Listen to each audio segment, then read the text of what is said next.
Hello and welcome to my channel. My name is Logan and today we're going to be looking at Lenormand card meanings. So we're going to be looking at their keywords, each card's alignment, some of the themes that you can associate with those cards, as well as how these cards answer questions of timing.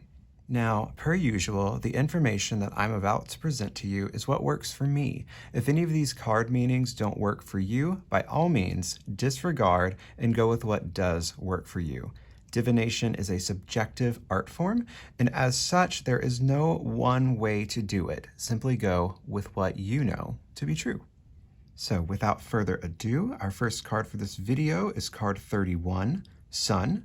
Its keywords are victory and illumination, and its alignment is positive. The Sun card often represents success and positive outcomes. As such, it can show up as a good omen during trials, as being very lucky when luck is needed, or as a cause for celebration. It can also symbolize things being made clear or things being brought to light. It can denote warmth, optimism, enthusiasm, and even vitality.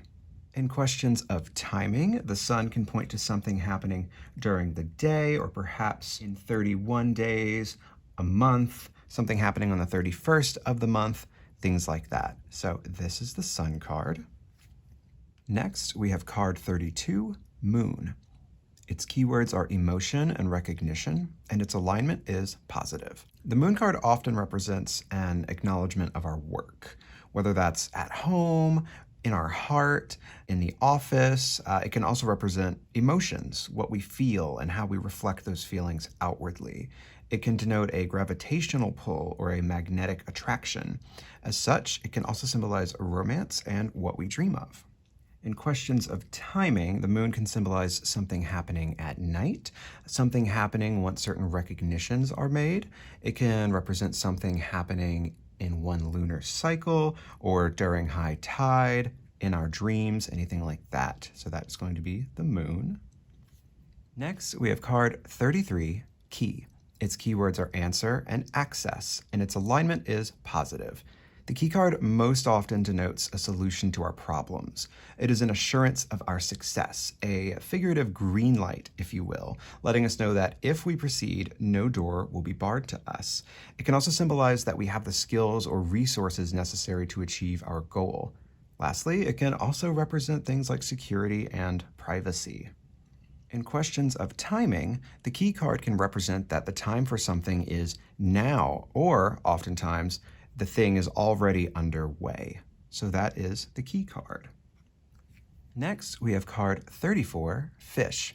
Its keywords are resources and plenty, and its alignment is positive neutral.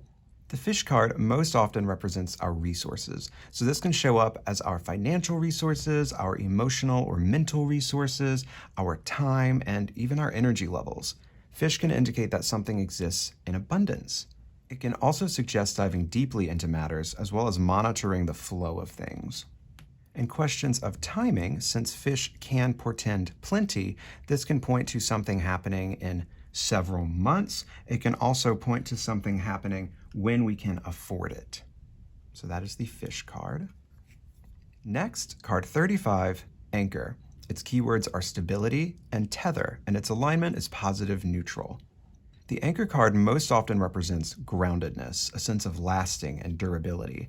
It can symbolize a need to slow down, to drop anchor and stay put for a while. This card can also denote tethers, sometimes as what we feel tied down or weighed down by, and sometimes as what keeps us safely in place.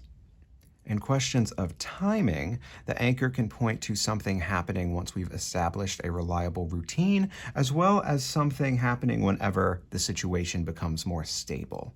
So that is 35, Anchor. Finally, we have card 36, the last card in the Lenormand deck, Cross. Its keywords are struggle and obligation, and its alignment is negative. The cross card often represents considerable hardship. This can show up as responsibilities that leech our joy or our stamina, be they at work or at home. It can show up as oppression, as a sacrifice, or as feeling helpless. It can also denote trials we might welcome, such as caring for a loved one, though taxing that might be. In questions of timing, The cross card can point to something happening after an indefinite amount of time. As it is the card of long-standing burdens, that's just kind of what we're going to have to deal with when this shows up in questions of timing. So that has been the cross card. And with that card down, we have now worked through all 36 cards of the standard Lenormand deck. I so hope that you got something out of this series and that it helped you to find your footing a little bit with Lenormand as a system. If you'd like to find the deck that I've been using in these videos, you can find it in the description box below. There you will also find a Lenormand cheat sheet that I put together with some meanings, free to download, just follow the link. I want to thank you so much for going on this Lenormand journey with me and keeping me company all this while. I hope you've had a good time. I hope you have a beautiful rest of your day, and until next time, bye-bye.